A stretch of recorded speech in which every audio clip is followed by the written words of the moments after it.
The Democratic National Committee presents another visit with the man from Libertyville. Here at the end of this lane, on a farm about 4 miles from Libertyville, lives Adlai E. Stevenson of Illinois. But before we look for the governor, let's see the nearby town of Libertyville itself.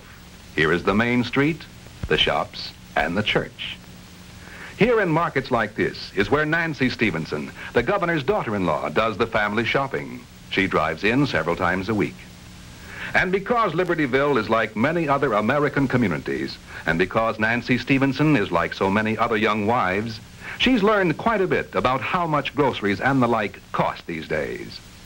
After shopping, she drives home 4 miles to Governor Stevenson's farm, where she and Adlai Jr. are staying until he returns to law school. The Stevensons are returning now from a shopping trip in Libertyville. The governor is helping with the groceries. That's my daughter-in-law, Nancy, and my oldest son, Adlai Jr. He's a student at law school. I think they're staying with me during the vacation. I think they live pretty well, but they're learning a lot about something that worries a lot of people in this country, and that, of course, is the high cost of living. In spite of the Eisenhower promise, the cost of living today is higher than it's ever been before in the history of our country. And this is a serious matter for young people, like my son Adlai and his bride Nancy. I was reminded, talking to them the other day about this, of the young husband who said every time he was about to make both ends meet, his wife moved the ends. Well, sometimes they have to. And it isn't only young people that feel the pinch. It's also our older citizens. People on pensions, people on fixed incomes.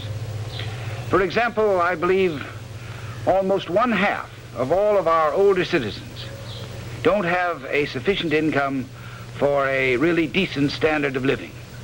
You can hardly blame these people for asking, where is this golden prosperity that the Republicans talk so much about? And there's another inequity that makes it hard for millions of hard-working, thrifty, conscientious American citizens to make both ends meet.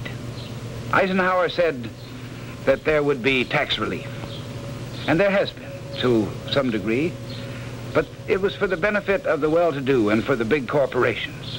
The Republicans gave the lion's share of it to them. Out of every dollar of tax cut saving, 91 cents went to the higher income families and to the big corporations. And for the rest of Americans, 80% of all American families got only 9 cents out of each tax cut dollar. Now for older people, for you people who live on pensions, on fixed incomes, for the younger people just getting started, this is a serious matter, but I think it can be corrected. For example, when it's time to cut taxes, I think the cutting should start among the lower income families, among those people who have to spend the largest portion of their income on the bare necessities of life. For no prosperity can really be true prosperity unless it is shared by all. And this, I believe, that enlightened, vigorous, democratic leadership can lead us over the threshold to the new America, in which our abundance is used to enrich the lives of all of us. Oh, Nancy. You were a big help, Doug. Oh, I forgot to deliver the groceries and made a speech instead. Cast your vote on November 6th for the new America, for Adlai Stevenson for president and Estes Kefauver for vice president. Vote Democratic, the party for you, not just the few.